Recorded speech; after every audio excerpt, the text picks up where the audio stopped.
Assalamualaikum warahmatullahi wabarakatuh. Selamat datang di channel YouTube aku, Venita Mara, Sharing is Caring.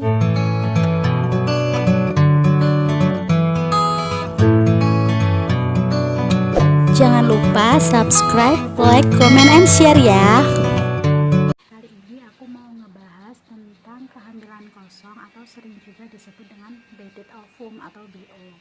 Nah, apa sih sebenarnya kehamilan kosong itu? Jadi, kehamilan kosong itu adalah suatu kehamilan di mana tidak terbentuk embrio atau tidak ada embrio yang menempel pada dinding rahim seorang wanita hamil tersebut. Nah, biasanya kehamilan BO ini bisa dideteksi ketika usia kehamilan di bawah 20 minggu.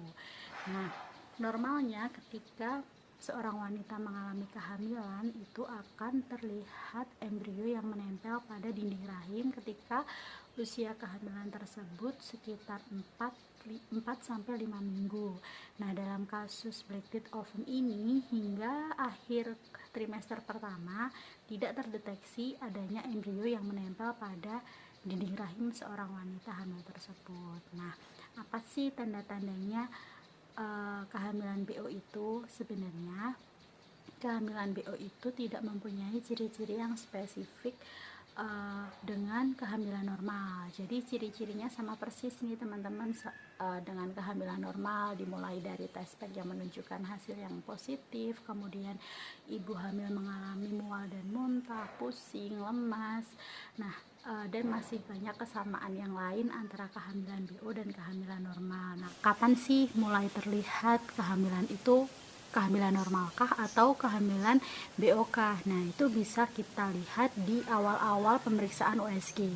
Biasanya pada trimester pertama dokter akan menyarankan untuk pemeriksaan USG di setiap 2 minggu sekali atau pada satu trimester itu 2 kali periksa. Nah, harusnya normalnya si bakal janin atau embrio itu akan terlihat di usia kehamilan 5 minggu, bahkan ada juga yang bisa terlihat sejak awal, sejak 4 minggu itu sudah terlihat walaupun hanya 1 titik gitu. Nah, namun pada kasus BO, kehamilan BO itu hingga usia kehamilan di atas 6 minggu itu belum terlihat. Nah, biasanya dokter akan menyarankan untuk melakukan pemeriksaan ulang 2 minggu kemudian. Nah, kapan sih batasnya kita memutuskan apakah itu kehamilannya bakal muncul embrio atau tidak? Nah, biasanya dokter akan memberikan waktu kita untuk menunggu apakah ada embrio atau tidak itu hingga usia kehamilan 12 minggu atau di akhir trimester pertama. Nah, apa aja sih tanda-tandanya? Sebenarnya bleeding ovum itu sangat mirip tanda-tandanya dengan kehamilan biasa. Jadi seseorang yang mengalami bleeding ovum itu mempunyai tanda-tanda sama persis dengan orang yang mengalami kehamilan normal seperti mual, muntah, kemudian pusing, lemas, kehilangan nafsu makan, kemudian nyeri payudara dan masih banyak lagi. Namun dalam bleeding ovum itu seringkali mengalami penurunan tanda-tanda kehamilan seiring bertambahnya usia kehamilan. Nah, pada kehamilan yang normal seharusnya ketika kehamilan itu mulai memasuki trimester awal, 1 bulan pertama, bulan kedua, dan bulan ketiga itu tanda-tanda kehamilan semakin terlihat. Namun berbeda dengan kejadian kehamilan bleeding ovum, justru ketika kehamilan BO itu seiring bertambahnya usia kehamilan itu nanti tanda-tandanya akan semakin hilang. Nah, apa aja sih sebenarnya penyebab atau faktor yang menyebabkan bleeding ovum itu? Jadi waktu itu saya juga sempat tanya ke dokter apa sih penyebabnya. Nah, waktu itu dokter menjelaskan 50% disebabkan oleh faktor genetik. Jadi bisa jadi dari sel telur atau sel spermanya yang kurang bagus pada waktu itu gitu.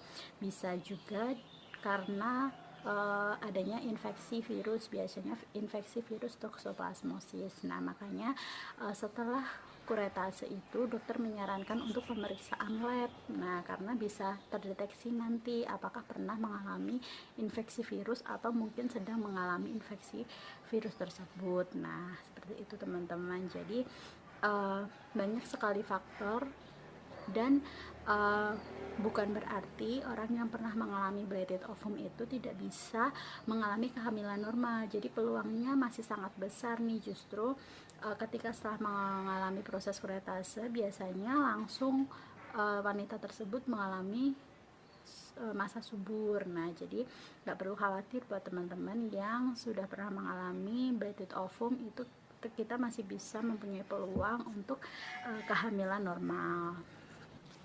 Nah, sekarang kita masuk ke gimana sih caranya mencegah supaya tidak terjadi kehamilan BO lagi. Nah, kita harus evaluasi dari kejadian yang kemarin. Jadi ketika waktu itu kehamilan yang pertama aku mengalami BO, kemudian aku hamil kedua alhamdulillah dengan kondisi kehamilan yang baik atau normal. Nah, itu ada beberapa ikhtiar yang aku lakukan, tentunya rekomendasi juga dari dokter aku. Jadi yang pertama, kita melakukan program hamil sejak dini. Yang namanya program itu adalah sesuatu yang benar-benar direncanakan. Bahkan waktu itu si dokter menyarankan untuk aku melakukan program itu setelah 1 hari setelah proses kuretase. Jadi hari ini kuret, besok kita harus langsung memulai promil, walaupun pada waktu itu dokter menyarankan untuk hamil lagi 3 bulan setelah proses kuretase. Nah, waktu itu ada beberapa hal yang aku lakukan. Yang pertama, harus dokter menyarankan dalam waktu 3 bulan ini, 3 bulan setelah kuret dan tidak boleh hamil ini, tidak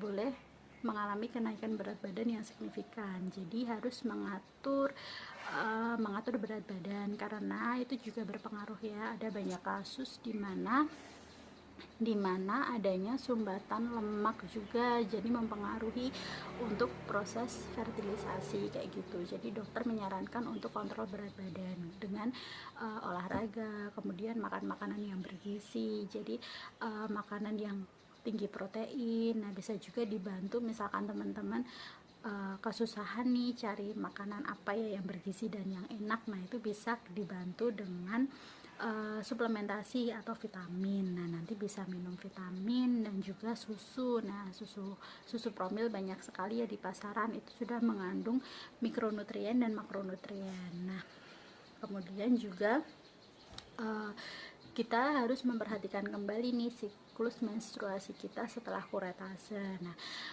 bisa kita catat lagi, kapan nih kita mens, kemudian berapa durasi waktunya, normalkah jumlah darah yang dikeluarkan, seperti itu. Kemudian juga yang terpenting, jangan lupa makan makanan yang bergizi, kemudian dan tidur cukup. Nah, dan juga jangan khawatir juga nih buat teman-teman yang ketika periksa kehamilan pertama, ketika masih umur kehamilan masih sangat dini, misal 4 minggu, masih 5 minggu, itu belum terlihat, itu nggak perlu khawatir, karena ada beberapa faktor juga yang menyebabkan si embrio atau si bakal janin itu tidak terlihat di USG. Nah, salah satunya karena mungkin si ibu itu gemuk, jadi susah untuk dideteksi di USG, apalagi yang USG-nya lewat perut. Nah, kadang juga dokter menyarankan untuk melakukan pemeriksaan USG transvaginal atau lewat bawah, karena itu akan mempermudah untuk mendeteksi langsung si embrio, apakah ada embrionya atau tidak, seperti itu.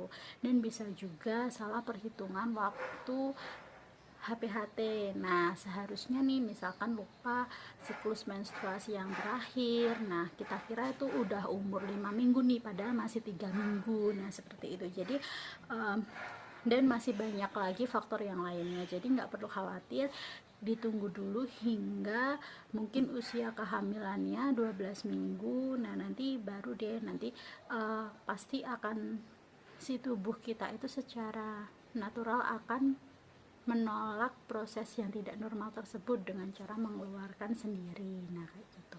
Ada juga, namun juga harus diperhatikan untuk indikasi-indikasi khusus. Jadi kita harus ikut juga nih saran dokter, misalkan si ibu tersebut mempunyai riwayat anemia. Nah, karena nanti waktu kalau misalkan dibiarkan dan terjadi keguguran alami, biasanya akan mengalami pendarahan yang lebih banyak. Jadi dokter menyarankan ketika sudah ada indikasi untuk BO, menyarankan untuk segera melakukan proses kuretase. Nah, segitu aja sharing dari aku. Semoga bisa memberikan pencerahan ke teman-teman tentang kehamilan kosong. Tetap semangat buat teman-teman yang divonis atau mungkin pernah mengalami kehamilan kosong, karena itu bukan sesuatu yang menutup kemungkinan kita untuk mengalami kehamilan normal di berikutnya. Terima kasih.